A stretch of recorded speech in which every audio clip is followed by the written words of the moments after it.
Bienvenue dans cette première capsule de notre série Les Petits Papes du Québec qui s'intitule L'autorité absolue du pasteur. Pour commencer, j'aimerais mettre la table en vous posant une question. Avez-vous déjà été dans une église où un pasteur ou un des leaders spirituels s'élève comme des souverains infaillibles, où leur parole fait la loi, leurs décisions sont indiscutables et où toute contestation est perçue comme une rébellion contre Dieu lui-même? Nous savons que ce genre de comportement a causé beaucoup de mal ici au Québec. Alors que nous sommes prompts à dénoncer la dictature des curés que nous avons vécue au Québec avant les années 1970, il est inquiétant de constater que ce même phénomène est omniprésent dans les sphères dites évangéliques.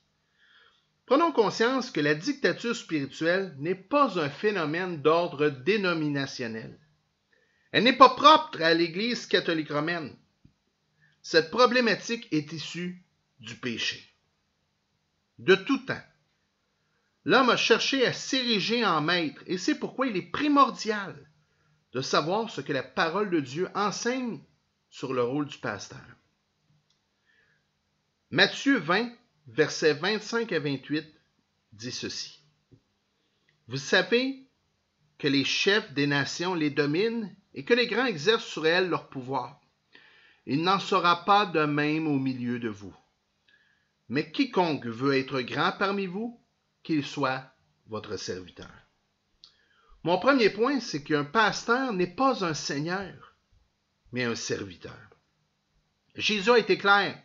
Il n'en sera pas ainsi parmi vous. L'Église n'est pas un royaume humain avec des élites qui dominent. 1 Pierre 5, les versets 2 et 3, nous donne un commandement fort. Paisez le troupeau de Dieu qui est sous votre garde, non par contrainte, mais volontairement selon Dieu. Non pour un gain sordide, mais avec dévouement. Non comme dominant sur ceux qui vous sont échus en partage, mais en étant les modèles du troupeau. Le mot grec utilisé pour dominer est katakurio, qui signifie exercer une autorité despotique, voire même tyrannique. Un pasteur fidèle n'est pas un dictateur. C'est un modèle d'humilité et de service. Le pasteur de ton église locale est-il un serviteur? Est-il à l'écoute lorsque des voix s'élèvent? Est-il disponible pour te rencontrer? Ou tu dois attendre autant qu'un rendez-vous avec ton médecin de famille pour le voir? C'est des questions importantes à se poser. L'une des premières choses qu'on doit voir chez un pasteur, c'est qu'il doit être le premier des serviteurs. Le deuxième point, c'est que le seul chef de l'Église, c'est le Christ. Éphésiens 1, 22-23 nous dit que c'est le Christ qui est le chef du corps, qui est l'Église. Un pasteur n'est qu'un sous-berger sous l'autorité du bon berger. C'est un gérant de magasin, comme j'aime le dire, qui applique les directives du maître. Le réformateur Jean Calvin avertissait contre ce danger en écrivant ceci. Ceux qui s'élèvent au-dessus du troupeau de Christ usurpent une autorité qui ne leur appartient pas. L'évêque n'est pas un prince, mais un serviteur, établi non pour régner, mais pour édifier. Quand un pasteur exige une soumission aveugle, il agit comme un pape dans son église locale, oubliant que c'est la parole de Dieu qui fait autorité et non pas ses propres opinions. Le troisième point, c'est le danger d'une autorité absolue. L'histoire de l'Église, elle est remplie d'exemples d'abus spirituels où des hommes ont pris la place de Dieu. Paul avertit les anciens d'Éphèse dans Actes 20, versets 29 et 30. Il est écrit ceci. « Je sais qu'il s'introduira parmi vous, après mon départ, des loups redoutables qui n'épargneront pas le troupeau, et qu'il s'élèvera du milieu de vous des hommes qui enseigneront des choses pernicieuses pour entraîner les disciples après eux. » Quand un pasteur refuse toute correction, toute redevabilité, et que sa parole est au-dessus des Écritures, il devient un loup déguisé en berger. Et ça, c'est une chose qu'on voit régulièrement. Il y a même une idolâtrie pastorale dans nos milieux, où on ne se pose plus la question si le pasteur en avant, ce qu'il raconte est conforme à l'Écriture. On se contente de dire, bon, le pasteur le dit, ça doit être vrai.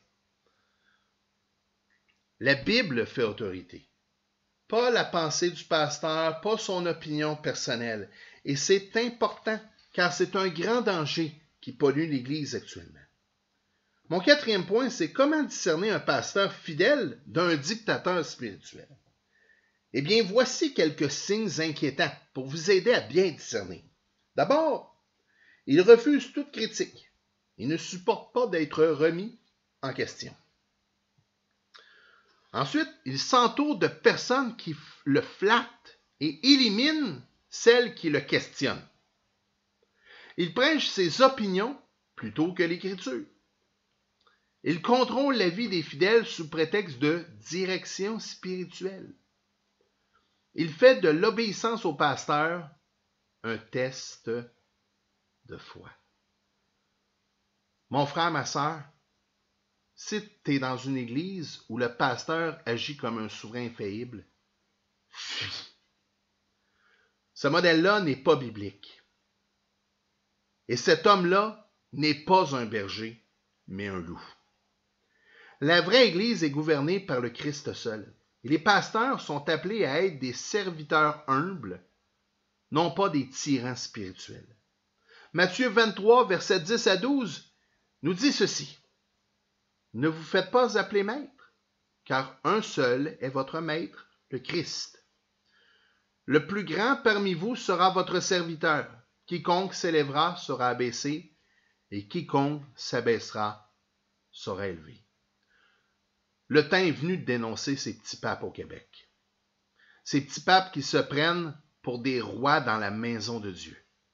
Mon frère, ma sœur, que le Seigneur te bénisse et que Christ seul règne sur son Église. Amen.